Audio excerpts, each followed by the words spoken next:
But just to help us, please do keep quiet so that we can have a discussion. Yes, Mr. Reyes? Thank you. Well, what I hear in the interpretation.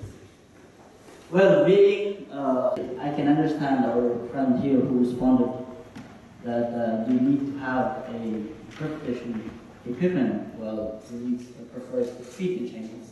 I fully understand. Because one way of learning Chinese is that the person who wants to learn Chinese, the environment needs to be in Chinese.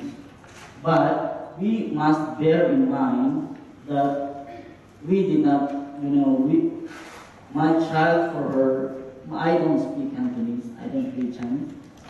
My wife doesn't speak Cantonese, and she also cannot write Chinese. So when we say that they work hard, when we say that the environment has to be Chinese, then there has to be an equal mechanism upon which a child learns.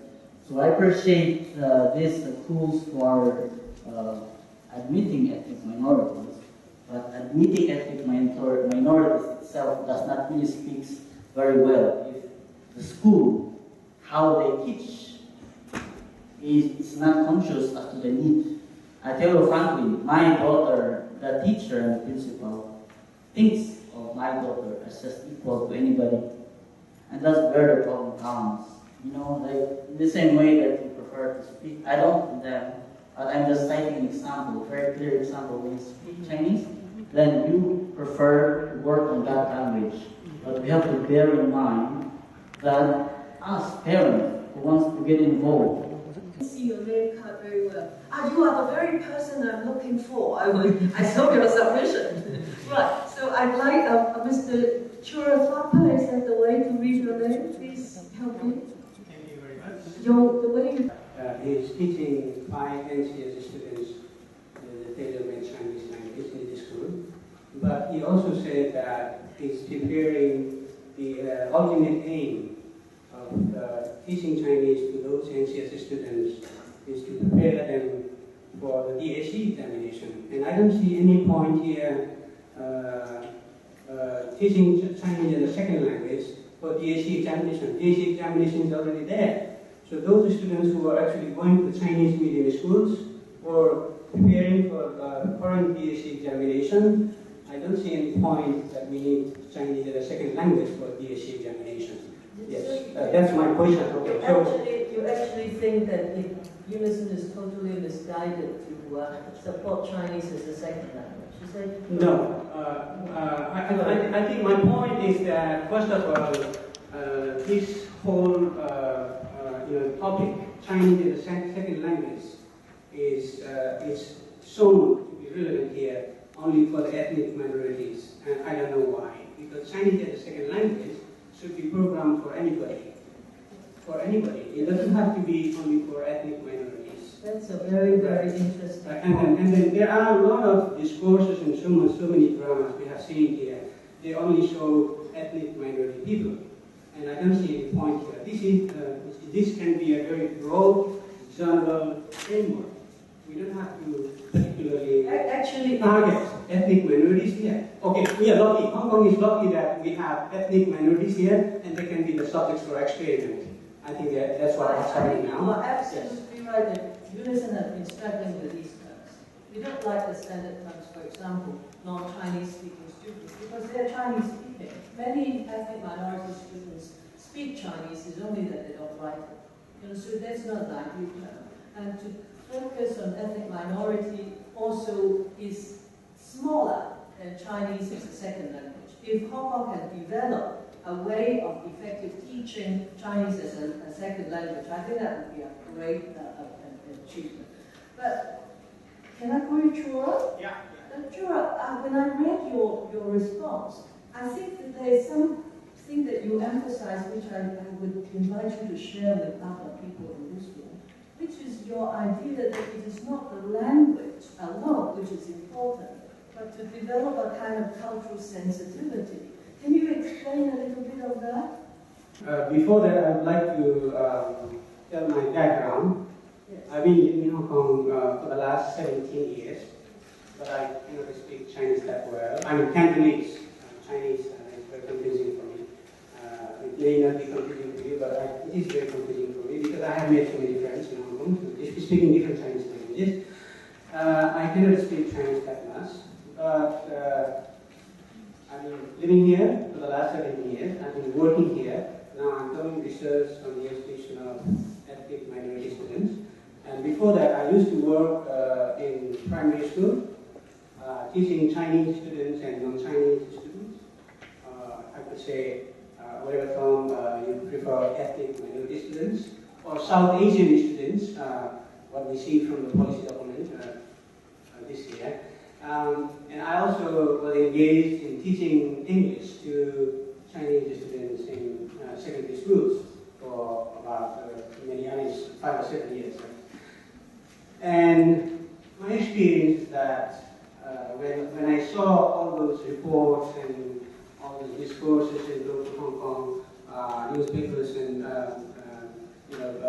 policy documents, Hong Kong is a very segregated society. I felt very sad to hear about that. For Hong Kong especially, general Hong Kong population, it actually depicted Hong Kong general population as a segregationist, racist society, which I did not feel at all. Even though I could not speak Chinese, I have been very good friends for Chinese people, and I have very good Chinese friends who do not speak English at all. Some of them actually do not speak English at all. My point is that why we were so good friends, why I did not feel Hong Kong as a segregationist or what we call racist society in so much. That's what media is actually not being discussed. Is that we respected each other. We respected each other. When we respect each other, that means we come to the point of identity. You have your own identity and I have my own identity. I always felt that when I was working in the schools, the school population, Chinese teachers, and students, they respected me as a member from the Nepalese community in Hong Kong, and an English teacher, and I love that. Yes. Yes. And then that's why when we go back to classroom, if you are able to respect the student's background, the student's cultural, ethnic, linguistic background, no matter what you teach, you will love that. Thank you. If you, yes. Maybe you round up a little. Okay, yes, please. That's my point. Yeah, thank you very much. There are people who have less experience of being segregated. People also have very deep sense of being segregated. What I think is very important is to reduce the situations in which people feel very deeply segregated. Now, I like to take people a little bit outside the classroom. I have the advantage of reading responses beforehand, you see. So I'd like to invite Dr. Roundtable and then maybe Mr. Lee or Mrs. Allen, because they have approached the problem in a different way, teaching Chinese in a different way. So I'd like them to share their experience. Thank you. I think actually one of the biggest problems with people who speak Chinese or use Chinese as a second language is that basically that the Chinese language is different from their mother tongue. It's not an alphabetical based language, and therefore it's not so much sound based as Semitic based. The whole thing is a tremendous obstacle that has had problems, and many of the people that we've met have been unable to find jobs, despite the fact that they might be able to speak Chinese very well, because of the fact that their employers are quite happy to employ them, but as soon as they find that they can't read Chinese, they can't do all the things that is necessary, even in delivery or whatever, And so we've worked on a different methodology of teaching Chinese. which tried to change people's concept of Chinese being pictures that they have to remember and draw, but into a cognitive code, which makes sense. And the result of which was simply that we did it in a community center with housewives who basically start off with not knowing how to speak or write Chinese. And at the end of about 2 years, they took the IGCSE examination, which most, sorry for that, ethnic minority students take it at the end of secondary, 4th year, I think. And these women passed all of them. First of all, the policy address. The first question we ask is this really something new? What is really new in the government's policy address? Is the framework new? Is that there is no curriculum? So there's not a new curriculum. There's a framework has been there. Subsidy to schools have been there. So that is why we started to look at what everybody is doing. So around the room, I'd like people to share their experience of when they see the government program.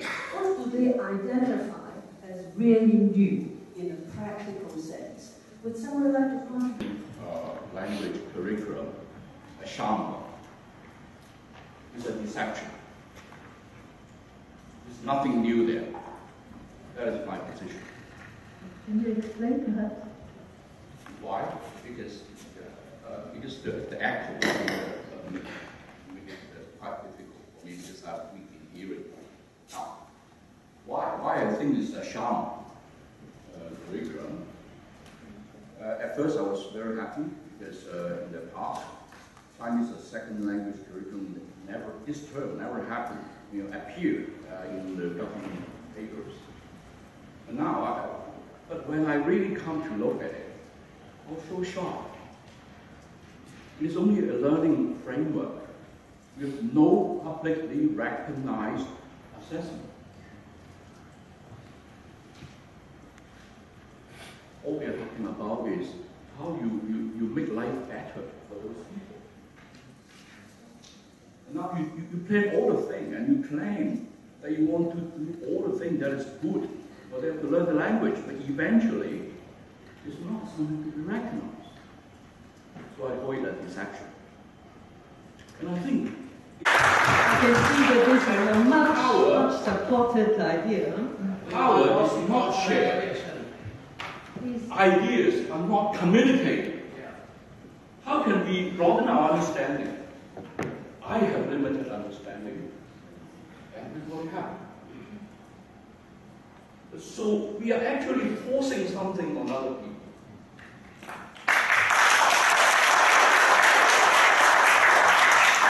Even if the thing is with good intentions. I think it's good. Maybe you don't think that is good for you. For example, I want to do something special. I show my talent.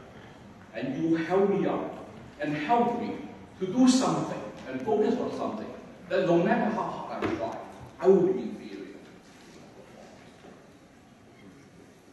There is a distance, quite real distance, you and me.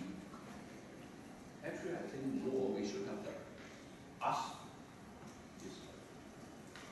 Ultimately, it's all we add together that is a strength of Hong Kong. That is our creativity and innovation of the future. I don't see any vision or discussion towards that direction. That makes me feel that this is really a sham that I cannot Thank you. Yes, sorry, can you just give me a minute? That's very forcefully put, and I believe that the theme which comes out so far this morning, already within 1.5 hours, actually 1 hour, is that language, the teaching of Chinese as a second language is very important, but it is not sufficient. That there must be a recognition of cultural diversity and to develop kind of cross-community sensitivity to a diversity of culture. Otherwise, our teaching of Chinese language is not going to succeed. Now, of course, Unison focuses this morning on the practical question of teaching Chinese as a second language. But this does not mean that we think that it is unimportant or unnecessary to consider cultural sensitivity. In fact, that is what Unison is all about. But we'd like to concentrate on the practical question of teaching Chinese as a second language this morning for the time being. But you will see that Unison will go into other areas as well. Now, I will give Dr. Madam, would you mind if the lady over here stopped? I believe a moment ago you said, please give me a minute. Yes. Like we have Sir, please, we do different. And we do different. To be fair, I keep hearing from you, madam, Unison, and I greatly appreciate your position and your stature within our society. But this gentleman just spoke wonderfully, and I believe that this lady and others would like to continue to talk. Yes, thank you. That this is a round table. Thank you very much.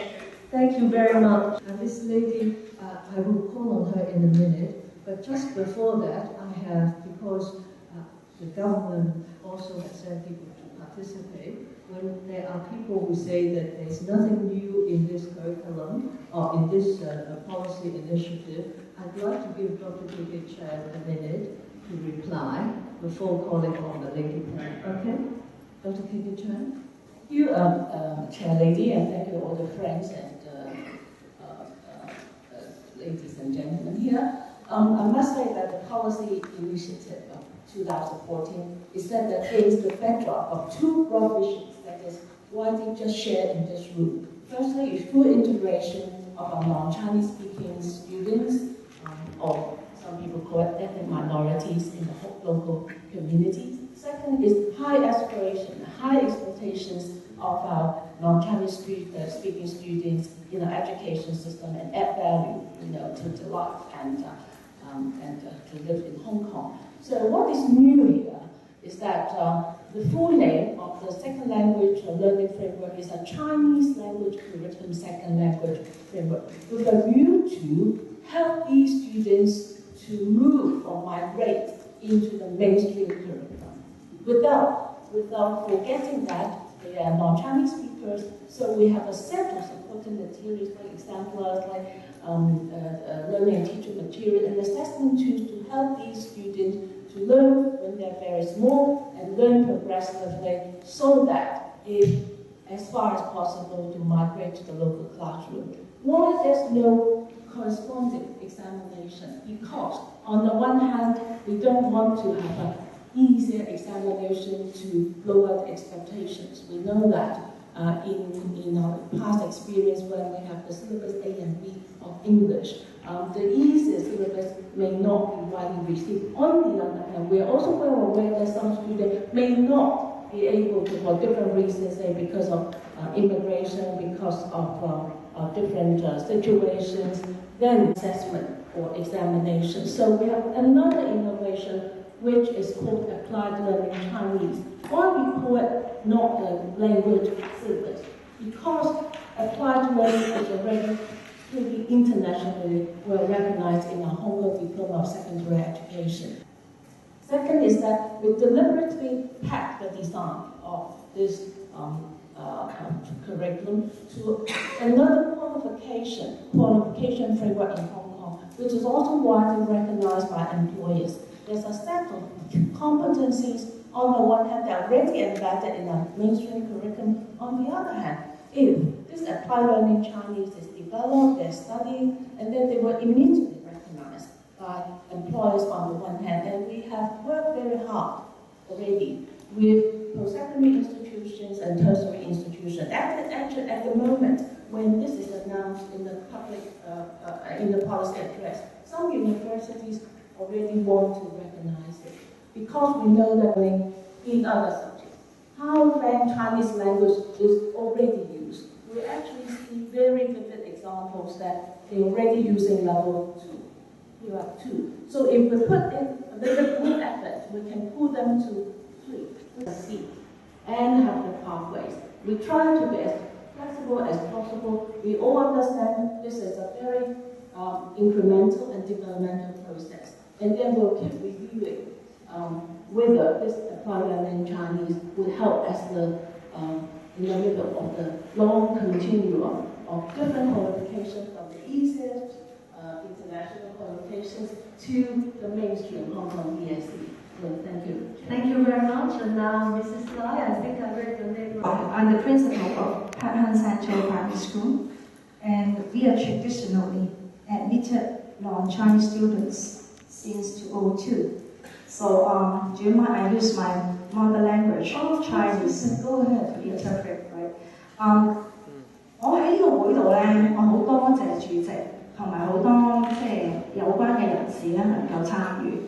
嗱，作為我係一個非華語學生指定學校嘅校長，我哋喺2002年開始咧就已經係由6個開始，佢哋冇係邊度嚟嘅 upper class 係 lower class 冇分清楚。另外一樣嘢就係話，我當時亦係參與呢一個 report 一個某一個嘅代表嘅 conference。而我覺得佢哋有少少 bias 就係話，佢哋第一個 topic 就只係問你哋學習中文，你非華學生喺指定學校度學習其他語言，會唔會有個 strength 咧？佢哋冇。喺我過往嘅經驗咧，佢哋覺得我哋學生咧，第二樣嘢 Chinese as a second language， 我相信 language 係可以當係一個，甚至乎延伸到佢哋中學。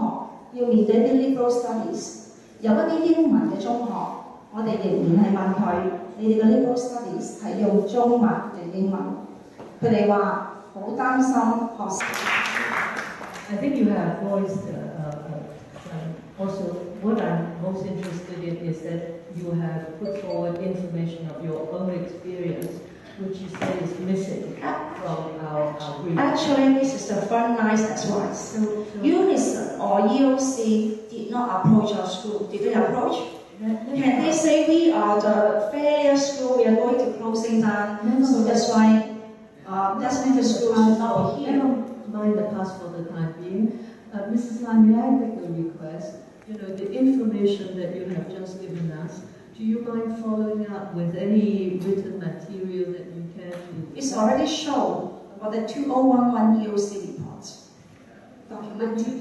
You say that the EOC report is not correct and not... it's very, very misguided. Right. So I would like you to help us by supplementing the information, all right? Now, folks, I know that you are very passionate on this subject, and no doubt you will continue to participate, even though we have not invited you in the first place. This is going to point out that I myself is a member of an ethnic minority in Hong Kong. I'm part of the Eurasian community in Hong Kong. And when I went to school in Hong Kong, I was forced into a French class because of my name. So I missed my chance to learn good Cantonese and good written Chinese. So my Cantonese and Chinese were learned after I left the public school system. So I have a stake in this, and I think I can also speak from experience. I think I want this session to be more of a sharing session because we have so many people in this room who have actual experience of going through school in Hong Kong, learning Chinese, different types of schools. But before I invite some young people to talk about their experience, I want to share with you my experience. Not myself, but my daughter's second generation experience. In the year 1986, I was sent by the Hong Kong government to Vancouver, British Columbia, to head the Hong Kong Pavilion at the World Exposition in Vancouver. And I brought my family along. And so as soon as I got an apartment in Vancouver, 韓語系嘅，咁我想講嘅係第一樣嘢就係話，我用咗18年嘅時間 ，just like I studied in Chinese mainstream school for more than 6 years. 但係我嘅中文都係唔可以令到我喺 Hong Kong Public Examination 得到合格，或者任何嘅 other examination， 因為全部科目都係用中文教授嘅。咁我想講作為一個 teacher assistant， 因為我未有一個teaching license 啦。但係我發現到而家為止，好多老師都係唔識教中文，因為佢哋唔識粵拼聲調，佢哋嘅教法都係用Chinese speaker 嗰個方式，華裔學生嘅方式，當你係冇唔可以我哋唔可以話 force or 被逼要學，因為呢一個係一個 Chinese society。Thank you, Nina. I think there are solutions. We have read all the solutions. I think Mr. Tawa may see the issue differently. So I would like to call upon Mr. Tawa to say a few words, and then I will open up the discussion to the floor. Thank you, Dr. Ms. Hina's experience support my views. She said that she went to CMI school for 6 years, but she could only know 20% of the Chinese. And we are talking about currently the allocation system, school-based allocation system, and my views are only centered around that one. And what I'm, as an experienced teacher, as a researcher, as a member of the community myself, what I have seen is that there is a very big diversity among the ethnic minority students in Hong Kong. I was very much troubled by Dr. Chan. I think she comes from ADB. Chan's use of the words all ethnic minorities. I don't agree with that. Right.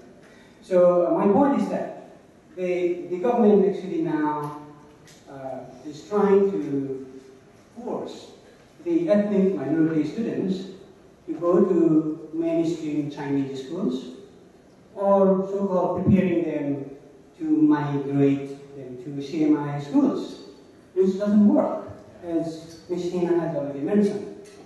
There are a number of issues it doesn't work. Number one issue is that many of these ethnic minority students, there are students here, if you ask them, they consider English as their first language. If Chinese is going to be their second language, there's no problem, but English is their first language, and they have the right to study English medium. And sending children to Chinese medium will violate their rights. That's number one reason. Another reason, from the point of view of teaching pedagogy, students' achievement, assessment, and classroom management issue, there's a big problem. I think some of the experienced teachers and principals will also be supplementing. Ethnic minority students in mainstream classes, I do not believe, and I have not seen, they can actually manage. Some will manage in the middle of their primary or secondary education. When they come to Hong Kong in the middle of their primary or secondary education, there is no question we can expect them to handle the CMI mainstream classes. When the students are sent to English medium kindergartens in Hong Kong, which is the, I think, parents' right, and even the Chinese parents, they are sending their kids to English medium, and why should not the ethnic minority parents? And then we also cannot believe that they will actually be able to handle these Chinese medium mainstream classes. Currently, what's happening in these schools, for example, I visited one of the schools a few days ago, and some of the parents complained, actually told me that now the government, EDB, actually is forcing the parents not to choose those previously designate the schools based on what they call a school net system. In the past, they had the freedom, and they have put some schools on the supplementary list, and they have removed many of these schools from the supplementary list, which means parents now are forced to go to Chinese medium schools, or they are actually forced to send their kids back to, again, Pakistan, India, or Nepal. So, for these number of reasons, I think that the system, the school-based allocation system now currently actually being implemented by the government is not going to work, and it is not working. If you'd like, you could ask some of the principals and teachers. Thank you very much. Schools that have a lot of ethnic minority students in their school to respond perhaps to some of the things that former students or students who have went through the system saying that. So who like, yes? 可能 first language 係 Nepali 或者巴基斯坦或者烏冬，其實個 second language 咧一定唔係中文，佢應該係英文。而有家長同我講過咧，如果我將啲小朋友擺翻落去 mainstream 度讀書咧，嗰位家長係英國人、美國人或者係巴基斯坦 educated 嘅，用開英文嘅同小朋友，佢哋就會變咗個唔識去教小朋友嘅家長。Dr. Tai Chung Pui from the University of Hong Kong, and I'm now doing research on teaching Chinese as a second language in Hong Kong. And in fact, I'm now doing a research on the NCS student in CMI school. And in fact, I can share with some of my preliminary observation. The first one is that learning Chinese as a second language is very different from learning other languages as a second language. The first factor is that in other languages, if you can manage speaking and listening, then to some extent you can directly transfer your ability of speaking and listening to reading and writing, because the writing system is spoken Cantonese directly to reading and writing Chinese. It is what I observed and interviewed students from CMI schools. That some students. Hello everybody, how are you doing? Fine. So, actually, we're the students. We should be asked, what do we want to learn? Yes.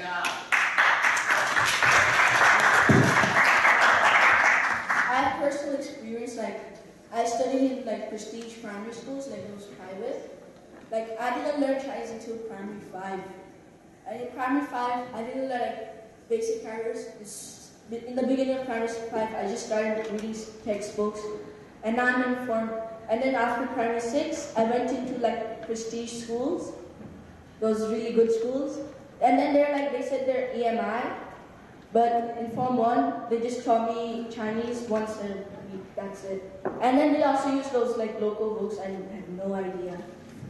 And then Form 2 was worse. They said that they didn't care about me, they just used Chinese to teach everything. And they called themselves EMI. And then I think that some people think our ethnic minority students are lazy, but the fact is, if you teach us in Chinese in a language most of us don't understand, we will get bored in the class. We will just fall asleep. So I think Hong Kong should have a interactive curriculum so the students don't fall asleep. That's all. Thank you. Thank you. Okay. Well, I'm Ahmad Rai. I'm the board member of Hong Kong Natives Foundation, and I'm secretary of Good Cause Cemetery Trust. I think here everybody should know who is Good Cause. And I'm also the representing, coordinating with many schools, parents, and working as a community service. But this roundtable was being ignored for me. I was not invited here, and I'm being segregated. And Equal Opportunity Commission is closing the eyes, and it's not giving us an equal opportunity. It's unequal opportunity. Well, I think equal opportunity duty is not to look whether they have to learn this subject, this language or that language. Equal opportunity duty is to see whether the citizen has got right to exercise their full right to develop their full potential to develop the Hong Kong or not. I think they have to look on that. They have to see whether the citizen has got, the children has got the full potential to develop their full talent to invest in Hong Kong, to make this Hong Kong as their place. They have to look on that. Do you think our children are just born here to integrate and bring the food and die? They don't have all the talent. They cannot be an artist. They cannot be an innovator. Why do ethnic minority students are looked down? Why we are just trying to impose the language? And when we see about this Chinese as second language, I think this all comes from the integration policy. And as doctor said that in Vancouver, how you are able to send to the mainstream school, I think you should know that is a multicultural environment over there. So why don't we advocate for the multicultural environment so we can accept each other through our heart, respect each other's identity, each other's culture. I think we all, the philosophers, educators are here that we should know why IB curriculum is success. IB curriculum says, first, you should know your own language, own culture, then you can accept and you can respect other culture. Why we are not looking on that? So I think this is the why the ethnic minority students are failing. The first thing is we are not looking the holistic thing in the learning. If the school doesn't have safe, secure learning environment, no matter however you make their curriculum, it doesn't work. If the IB curriculum is the best curriculum for the diversity, if you put that curriculum to all these ethnic minorities schools, will it work? No, it cannot support. So no matter how great you make this Chinese as a second language curriculum, if we don't have that kind of resources, manpower, our community are not really involved, then it doesn't work. It will fail. And second, we as a big stakeholder of ethnic minorities, we are being ignored to participate in the policy making of this Chinese as second language. We are really being ignored by the state, and we feel very upset. But we have made a same contribution from past generation to make this Hong Kong. We have put our blood, our sweat to make the Hong Kong. Please recognize our history. We don't treat as we are new immigrants here. Thank you.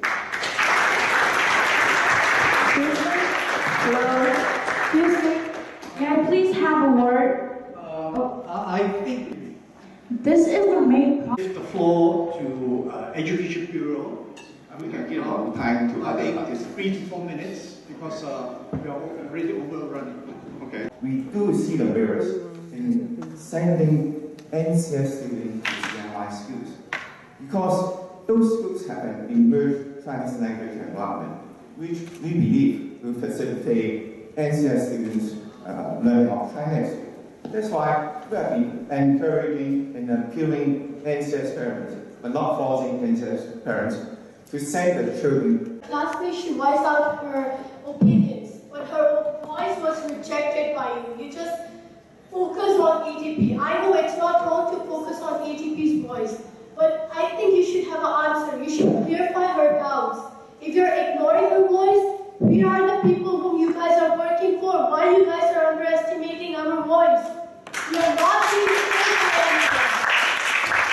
answer our questions. Firstly, I want to know why we are not invited.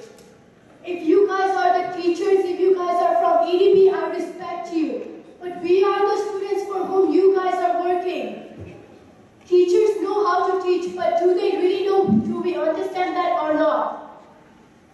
Do they really know the students' problems? Okay, thank you very much. I think we have overrun 10 minutes already. I think I will give... That's just an excuse. 10 minutes doesn't matter in our future. May I take the floor as the co-host? Okay, I'd like to share with you a few responses to the questions you've raised. First of all, okay, this was meant to be a working roundtable, only with a view to try to figure out some of the issues that are affecting the ethnic minority community in Hong Kong, the children. what their needs are, because, as you all know, But no, I object. Madam, I object. Please don't extend this. I am I'm just sorry. putting your hands since long time. You don't let us speak out. I'm sorry. I have given, I believe. Margaret, let me explain something to you. Ladies, I am a minority parent, and under the UN Declaration of Human Rights, I have the priority right over the education of my child. It's not your child, it's my child. It's our child. And you cannot hear it. You cannot hear what the stakeholders demand. And as a taxpayer, I also have a problem with diversity. And you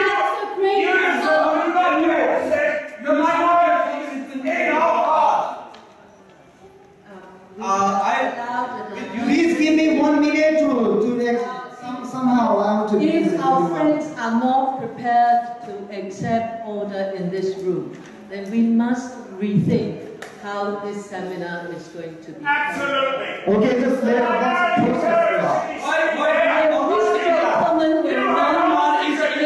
This gentleman will not sit down, then other people will not have an opportunity of expressing their views. This is now 20 to 1. I declare this session closed. The next session will be 2 o'clock. If you want to join, please do so with respect to the host. But why should we waste our time by sitting here if you guys are not listening to us? Why should we wait 2 o'clock? You don't need to listen to it. You are very welcome to hold a seminar of your own, and we will be very happy to attend. Thank you.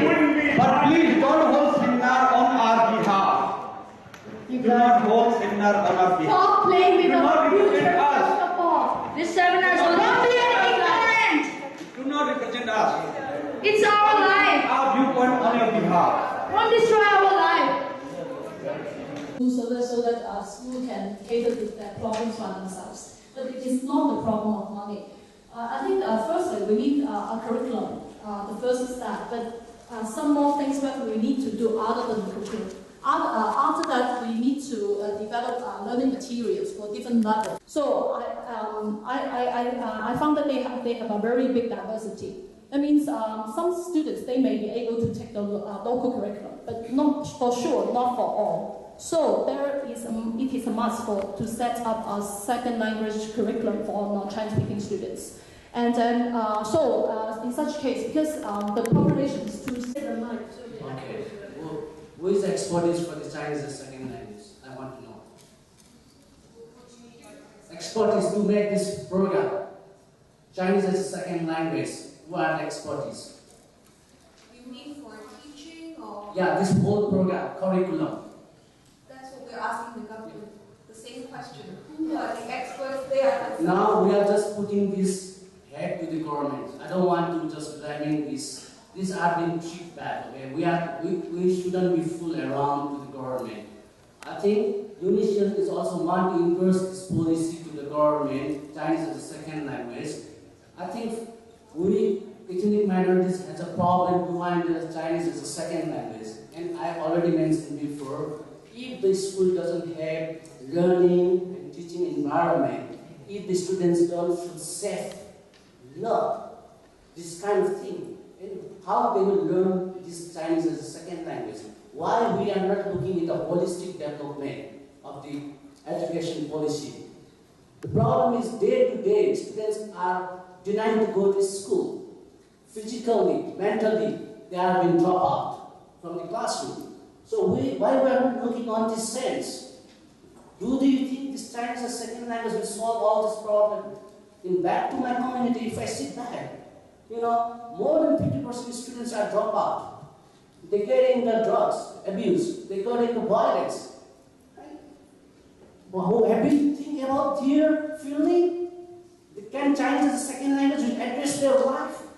This young youth who can be voluntarily contribute this Hong Kong, they are wasting their life. So I don't think Chinese as a second language will solve the problem. And I want to make a question to Miss Pooja body, right? You are the lawyer, advocates for the human rights.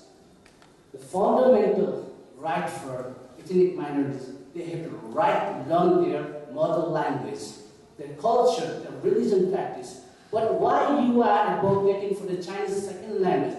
Our children are facing the problem in their mother language, social problem to interact with the family. There's a lot of family problem going on with them.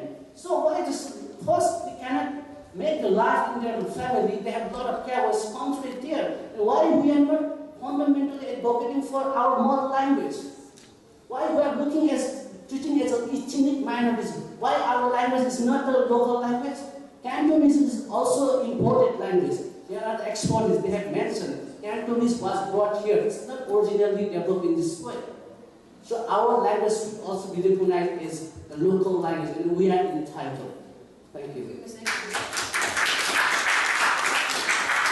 I'm also ethnic minority. By the way, no, because you call me as an EM, so I need to hide, okay?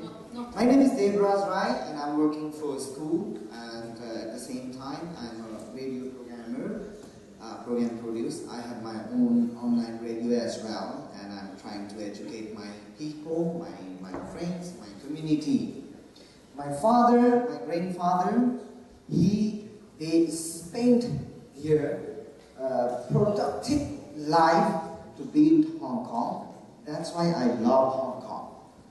I want to say, let's build Hong Kong together. But no matter wherever I go, first of all they ask me, please learn Cantonese.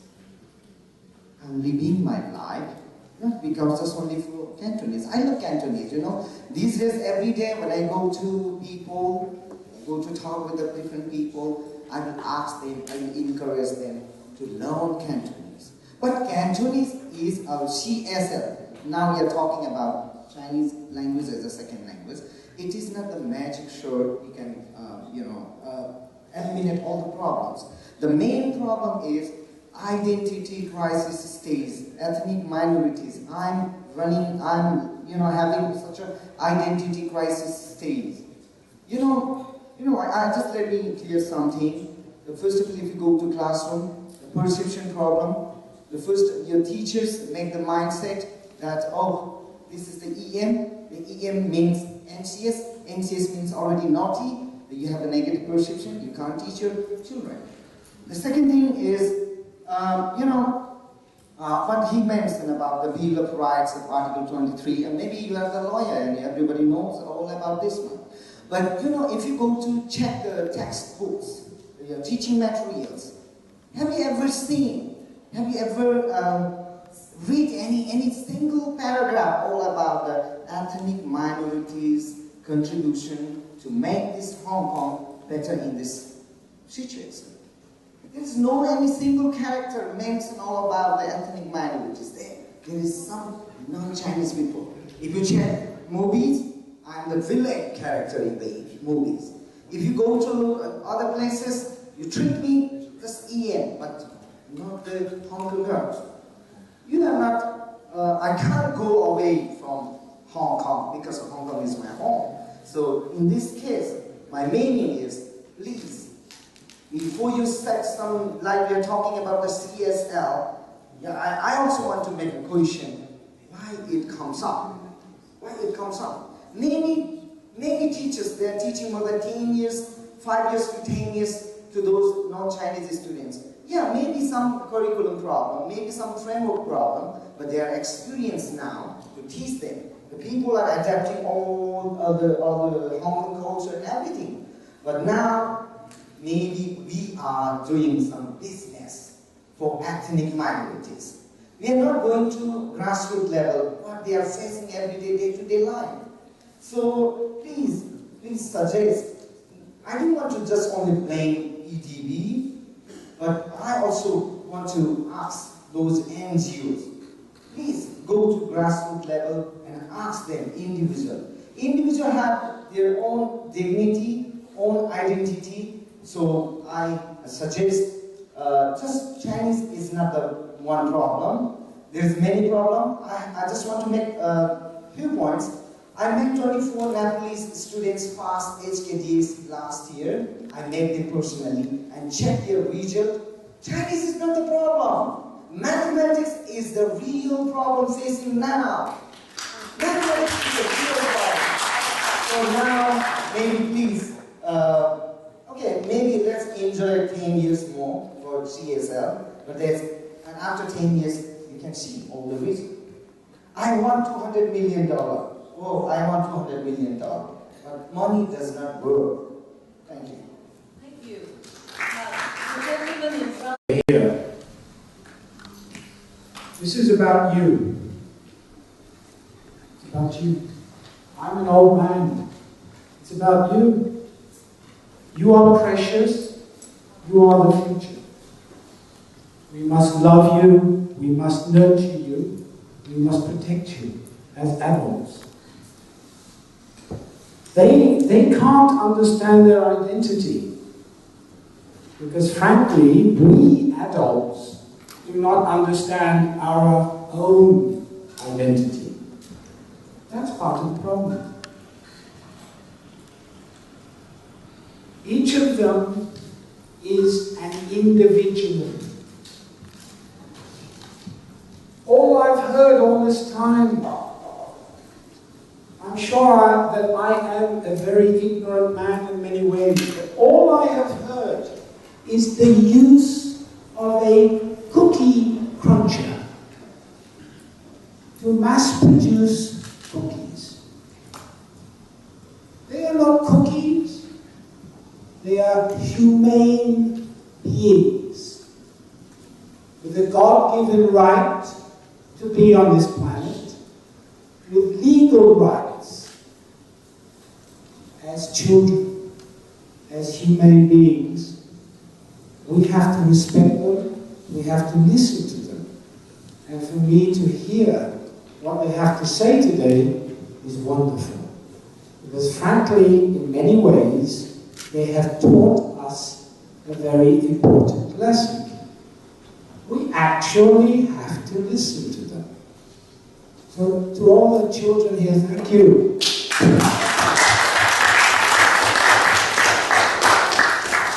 And I want to say that what we need to be looking at is the development of the whole child. It's a holistic approach. Now, Hong Kong's identity. We adults, we are lost. Lost. Hong Kong was Asia's world city. Lost, in my view. If you look at London and New York, the only two other world cities, they speak English, they are a democracy.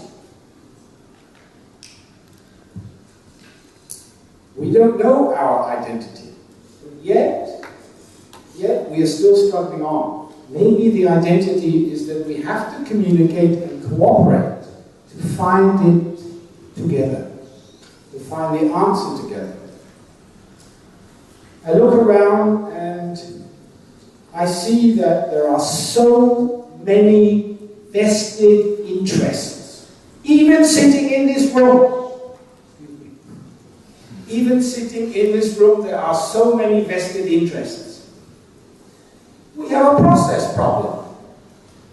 We have a process problem in how we are going to cooperate for our species' survival on this planet, for how Hong Kong is going to do. We don't know how to do it.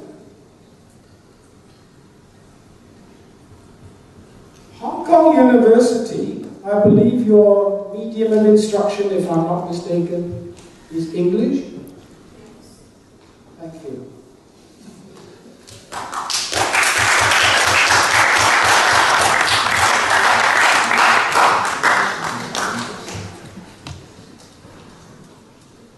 Article 137 of the Basic Law and the rule of law is really what is going to make us and help to improve us as a civil society. And I'm so happy to see these young people here because they can see how difficult it is and how we are having difficulty as adults to work within that civilized society. But the rule of law is really all we have other than our own lives. We don't have oil that we can turn on and off. It's the rule of law. Now, Article 137 rather, provides that, this is the Hong Kong Basic Law, Article 137, that educational institutions of all kinds may retain their autonomy and enjoy academic freedom. Therefore, you, the schools, you are autonomous. That's what it says. Declaration of Human Rights.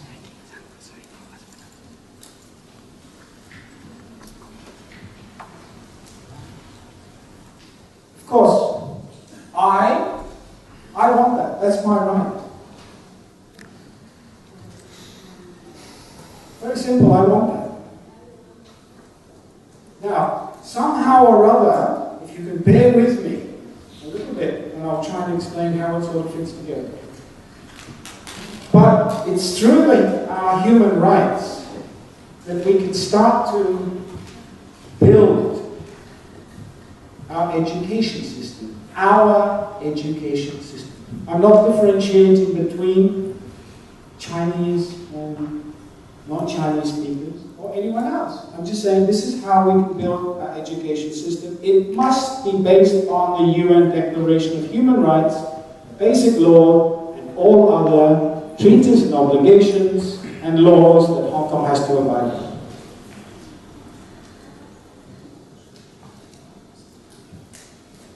Hong Kong also has 2 official languages under Article 9 of the Basic Law. Article 26.2 states, education shall be directed to the full development of the human personality and to the strengthening of respect for human rights and fundamental freedoms.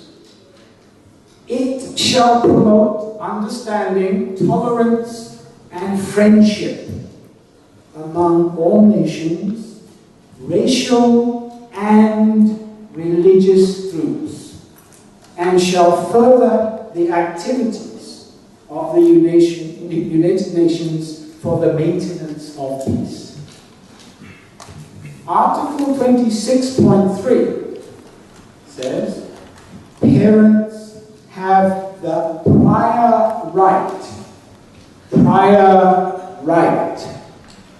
to choose the kind of education that shall be given to their children.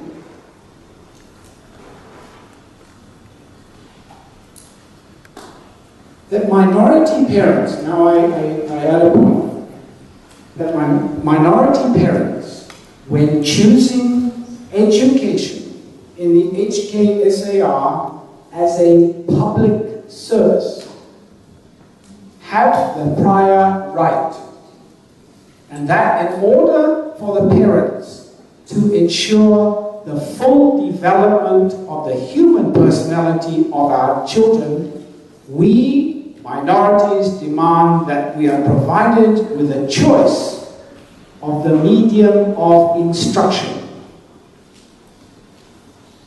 We, the parents, have the prior right under the UN Declaration of Human Rights.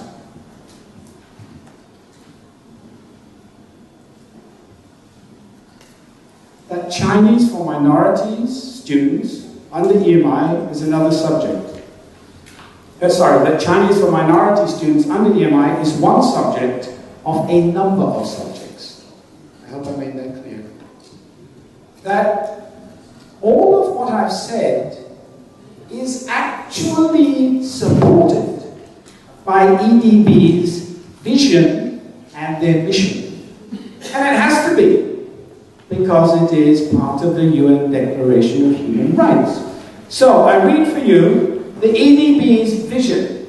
They say, on the internet, we provide quality school education for our students to develop their potential to the full and to prepare them for the challenges in life. EDB's mission says, we deliver professional services and ensure effective use of resources. We forge partnerships to promote excellence in school education. All I'm saying as a parent, go and read the laws. You've got your mission statement, EDB, please do it. I am only saying, this is my right as a parent. These are my children. I have the prior right, I choose. You present the choices, and I choose. Thank you for your time. In the pink shirt at the back, and then the gentleman in the blue shirt in the back. And then I have several. Oh, I'm sorry. The young man behind the dark glasses first. Yes. Introduce yourself. Hello, my name is Suleiman. I study in Georgia Park Secondary School in England. I really want to ask, why are one of the PTA and the school management committee member of the Short Alice Catholic Secondary School. So I just want to say one short suggestion. While we are doubt, most of all we doubt very much the success of implementation of this Chinese as a second language.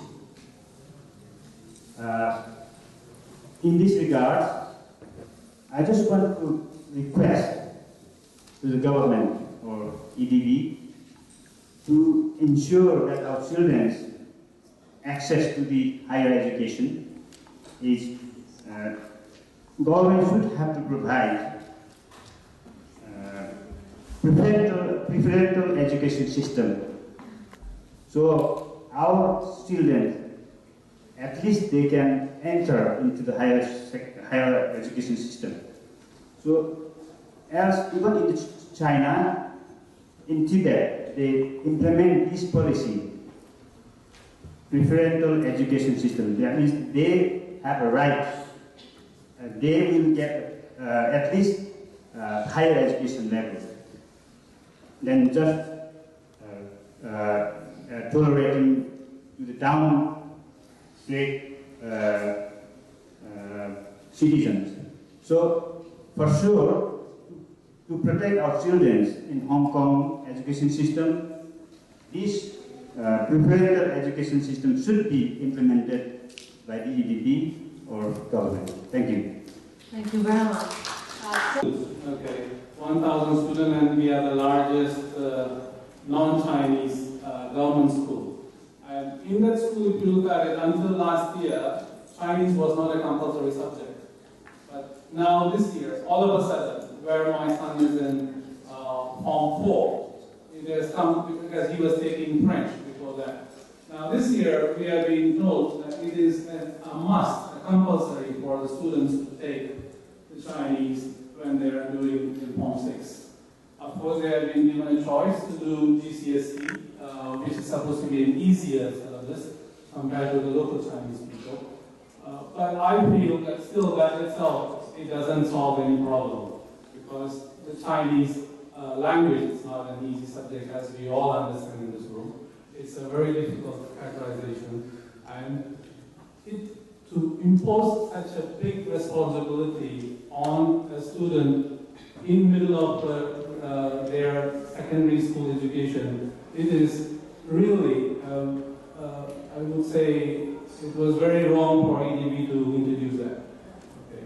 And at least they should start thinking, or they should start recording that a student must have so many years of Chinese education with their records, so that they are supposed to do an Form 6 exam with that level. If they have not done minimum 5 years or 7 years or 10 years, I don't think they should be forced to do a Chinese exam. Okay, that is my personal opinion. Now, it is the Chinese writing, as we all understand, we are using a traditional method in Hong Kong. I hope that at least for the non-Chinese speaking students, if a simplified method is acceptable or taught in the school curriculum, it would be much easier for them to use lesser strokes in their Chinese writing.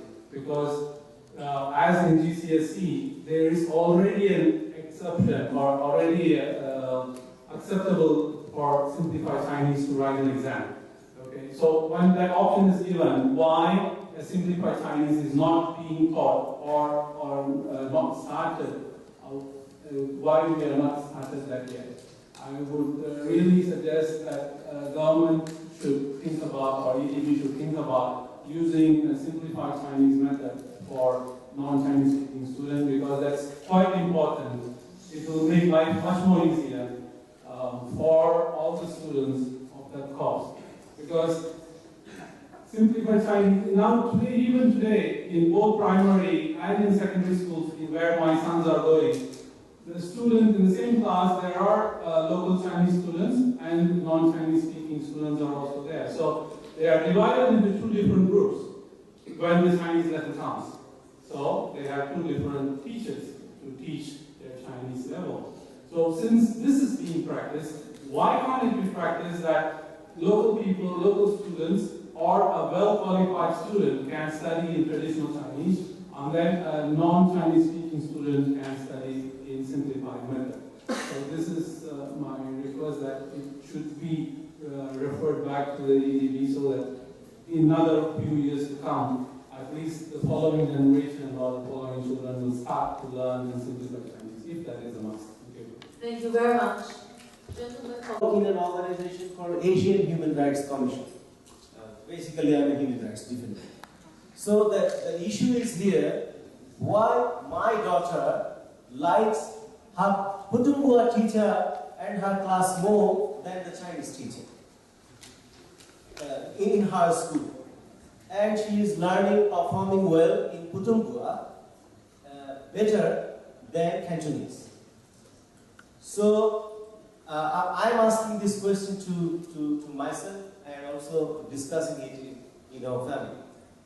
So the point is, maybe the way the teachers are teaching, presenting things to the students are different. So the one language none of us spoke in our life or in our previous generations, any of these two languages, Putunghua or Cantonese. So this is, of course, new for my family and to my daughter, of course. So why Putunghua becomes enjoyable and she performs well, and it's opposite in the Cantonese class. So what I'm emphasizing is that the teachers should be compassionate and make the teaching enjoyable. The gentleman sitting there said so. I'm repeating it, and even if we don't speak, it doesn't matter, because your spoken person and the written person are a little bit different from each other in Cantonese. So if the language is taught in a way so that it becomes interesting for the children, regardless whether it's the native Chinese students or the non-Chinese students like my daughter, the progress can be much, much better. That's one part. And there are certain policies, I don't know whether it is well communicated with this forum or the Education Bureau before or not. For example, when we went to my daughter's time to school for the very first introduction about the school, the rules and the curriculum, for 4 years presentation from 8 o'clock to 12 noon, every words were spoken in Chinese. Only 2 sentences were in English when I asked 2 questions. So the first thing is that Chinese teachers will never speak English. And that is the internal rules followed in the classroom as well. So if fortunately or unfortunately somebody whose mother tongue is not Chinese or the languages are used in the classroom is not intelligible for the student, then what is going to be the medium to communicate with that particular group or our student? So again, the sincerity, we have to ask that whether the rule, internal rule or the universal rule, which should come first, rule or the cause? Ultimately, what we are going to do is helping our children to get the education. So if we follow the rule that Chinese teacher will never speak English or any language other than Chinese, so how we are going to help? So we have to also find out that way. And then there are another big part, but there are limitations. So we get stuck. So then how to overcome that? We also have some thoughts about that. So if we are helping the Education Bureau to develop their policy, so the policy should incorporate all these things. It should not be disconnected from each other. And there are disconnections. For example, my daughter gets teasings. The teasing, she gets teased almost every day by the classmates. So you cannot go each time to your class teacher to complain. Then you become a complaining person. So in one hand we teach how to ignore that and how to get confidence, but at the same time, when at least if there is one non-native or somebody who wears a different skin color in the class, so we also need to, in our education policy, to get... And I've been studying in Hong Kong since I was a kid. And learning Chinese is kind of difficult for me. So my school is able to provide different levels of Chinese for us. That's helping us cooperate with our Chinese levels. So we can speak in Chinese and learn Chinese very efficiently. But still, there are a lot of people in different other schools that are having issues with Chinese language. But there's not only issues on the language of Chinese, there's issues on many different subjects: history, chemistry, science, maths, especially maths, and integrated humanities. The teachers only teach from the books. They can do a lot of this teaching in many different ways. We should, the Education Bureau department should stop letting schools teach intertransmitted pedagogy. They should change it to either generative or even transformative if possible. Because students won't take interest in anything. When you teach students in transmitted pedagogy, they will lose their self-motivation and self-inspiration. They won't know what to do with their life. They will need someone else to guide them. They won't be able to guide themselves. They won't be independent. They cannot be a unique individual in society. They'll only become average stereotypes, typical people that just carry on with their lives, just having no other dreams. They won't be able to express themselves. They won't be able to pursue their passion, what they're good at. So yeah, and a lot of students, there's many students, every student in the world, not even just in Hong Kong, everywhere, there are a lot of kids that are different kind of dance. So there's him. He's my classmate. He almost plays as good as any rock star guitarist. Right over there. In 2 years, he's almost mastered how to play guitar really well. He can play almost any kind of guitar. So yeah, he even has his own band. He has done a lot of concerts. He has talent in music. And here, he's my friend. His name is Prashant. He's a really good dancer. He's a really good gymnastics too. He has a lot of potential in doing that. So the point in education, they should also provide lessons, subjects for what students want, what the students need, who they want to be. They need to know who they are in society.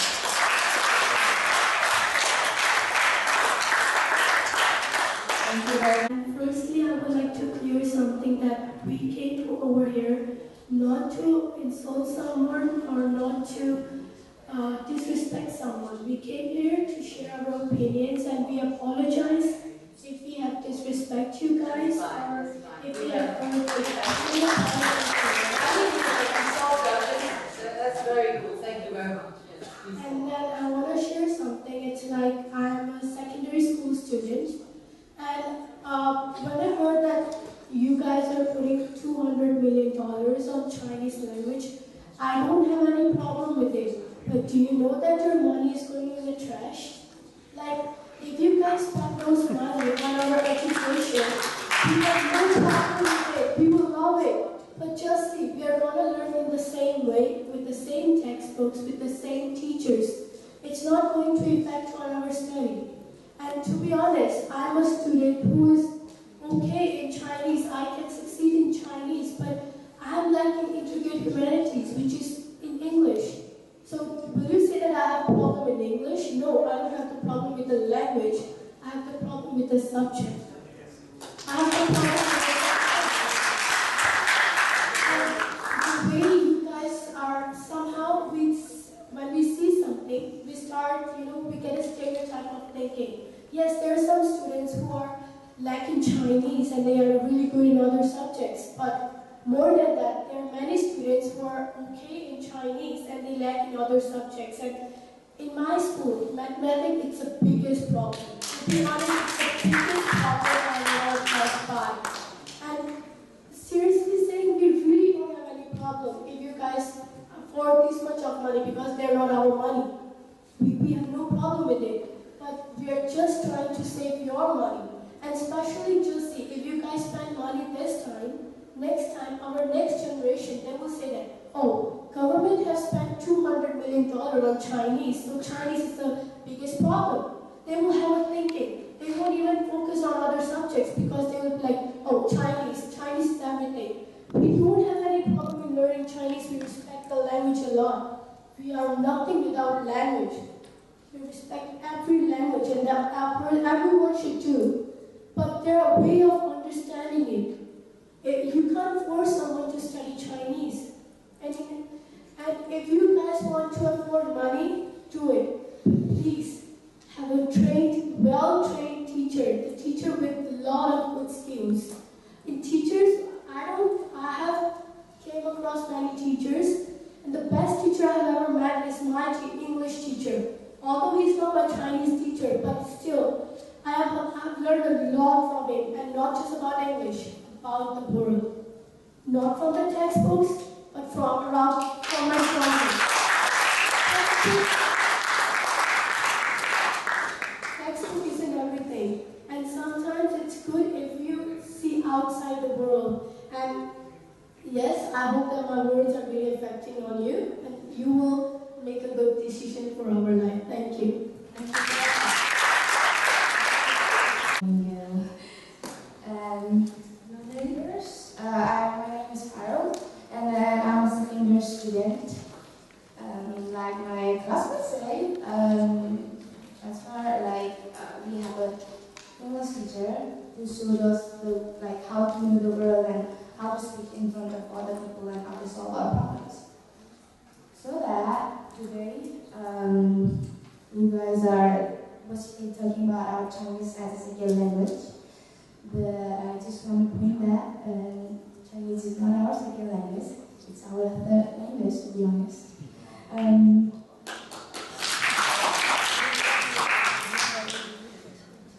then I just want to point out, like, why are you guys only targeting on our Chinese language? Like, as you also say, we have many problems like maths, English, but right now currently we don't have much problems in English because we have a teacher that teaches how to solve the problems and everything. But how about other schools? Not here just because of my school, but I want to represent ethnic minorities. So I'm talking about how about other schools, other students, what they are doing. So I just, like, English is the international language. We can go global by this language. The way, like, I think about Chinese is some way I heard, like, I assume about some of the speeches or what can I say. I thought that maybe ethnic minorities would go in the low-level words, like constructions, security guards. But today I can hear is like Chinese is the main important language so that we can get jobs. But I don't know if there's no understanding, if you want to be a scientist or you want to go global wide and then do some work for other people, Chinese is not that important. English is the international language, and that is important. So I just want to say that not only for us, don't waste your money. Thank you. Actually, the money, the 200 million, is everybody's money. 2 years back, I finished. I had my son and daughter. They joined me in 2010, 9 and 10 in Hong Kong. So they were already in P6 and Form 3. I developed very difficult time for them to choose a suitable school, and I myself was very novice of the Chinese language. I was totally dummy for this. So I had very limited choice. When we went to the bookshop to buy the books, so I could see even the science, the mathematics, it contained a very complicated English words, in which also they need to have a command on that. Until unless they get that, they can't pursue or study this particular subject properly. Leave aside the Chinese part. So Chinese part is totally, we are totally novice, had no knowledge ABC of Chinese language for them. So one of them joined primary school, my own school, and the other one joined Sales Khadri. Luckily at that time, it was a designated school. It's likely to be removed in near future. Some of the parents are going to face this problem again. So all of a sudden you can't switch on to, at that level, especially at secondary level, very difficult. So you have to look for the place for them also when you formulate some policy in future. Right. So while doing this, I have two dreams. One is the present dream is that my daughter should pass SDGs. She appeared recently. And even after 2 years, and same for my son also. And I have another future dream. The dream is that they should be professional entrepreneur. So that's what. So I'm sure all parents have this dream, and that's why this SPDAC and the education policy is a matter of interest concern to me also as a parent, as a teacher also. So I have to put in equal emphasis on other subjects too. To say, now what is happening is, if I put more effort on, tell them to put more effort on the Chinese language part, so they will be lagging behind in other important subjects, professional subjects. Now, I want them to compete at global level. why should I confine my son and daughter just in Hong Kong? So what I want them to get is professional knowledge. Why shouldn't they should be working in Standard in New York, Seattle as a professional? And why not they be sitting in this thing, Paris or London or even in Seoul or in Chennai? So I'm trying to make them put seeds in a Hong Kong one. The other one is that they should be globally competent to move around. And also, I sometimes think about Hong Kong as my dream city. In near future, Hong Kong's like to be a knowledge-based economy. Now, all of us sitting here, most of us don't have the slightest of the idea what is the knowledge-based economy. I tell you, a country has never been able to solely a knowledge-based economy. But there are regions just like Seattle, where it's producing a lot of high-tech things, and say even MIT professionals there, London School of Economics are there. So Hong Kong also can have this kind of thing. Rather than we, Chinese as a second language in the education, the way forward. Of course, I agree with this. But there are other aspects of our education system in which we have to put more of our expertise, knowledge, and also the money also. Do you have a competent, comparative, of comparable institutes like MIT or IIT, or in that manner LC also? Do we have? We don't have. Even today, if you see the standard of HKU standing at 8th position in the world, we are not even the 4th, 5th of this thing. Because if you see, knowledge-based economy, Hong Kong is thinking in near future. You see. So are we prepared for that? We are just working for the Chinese as a second language, and that too, we are not able to manage it properly, I believe. But now, with due respect to UNISM, you have never approached the real needy people. Those are the stakeholders.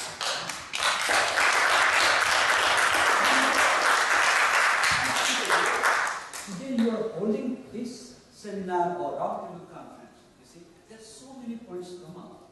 What has happened? Did you ever ask as to what happens? You see, the problem I faced at that time, meaning such parents will be facing the same problem again. Now I tell you, this designated school, government is trying to now remove this. I believe this should continue. This will serve the purpose of many parents. You see, I must tell you one thing, learning things, because I do PhD here in this HKU, and also I'm a teacher in Parental primary school. Now, this is not a one-time or one goes short. You see, it is a development process. It will keep progressing, and there will be review, and a lot many things will have to, put in with the change of time and situation. So you just can't remove like this. And then I want to talk about the parent choices call, besides. I hope you will be very succinct on that. Is that all right? Because there are others. Yeah. Now I'm just coming to the end of the. Thank you.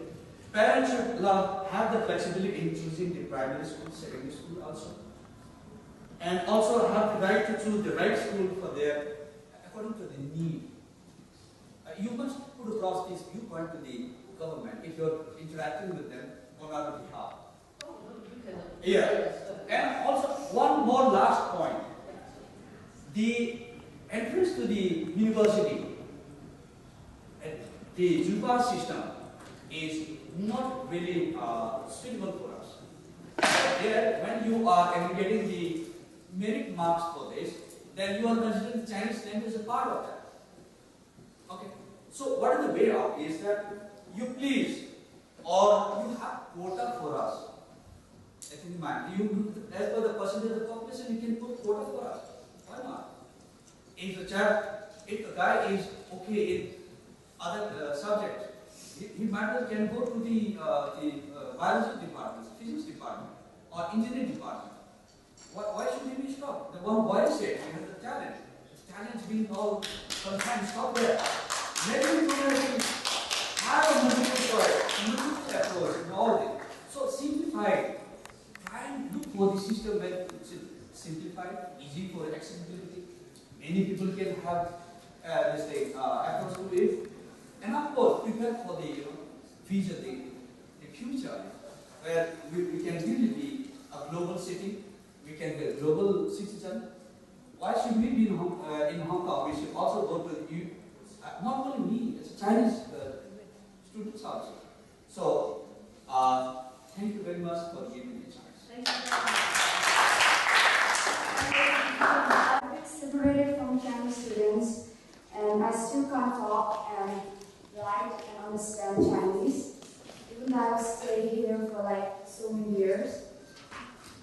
And today we are not here to talk only about the practical problems. We should be more concerned about the facts we are facing, about the problems we are facing. And we have no problem, actually we have no problem learning Chinese. But the problem is the pedagogy. The way teachers teach us like a parrot, like we memorize stuffs.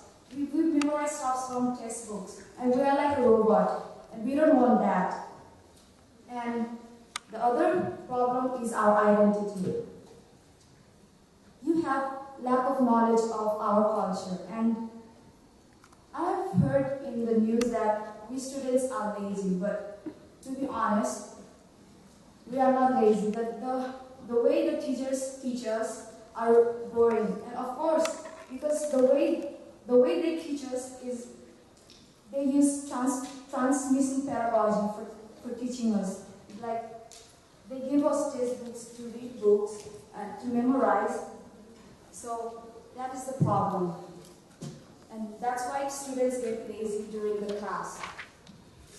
And the other and the last problem is our identity.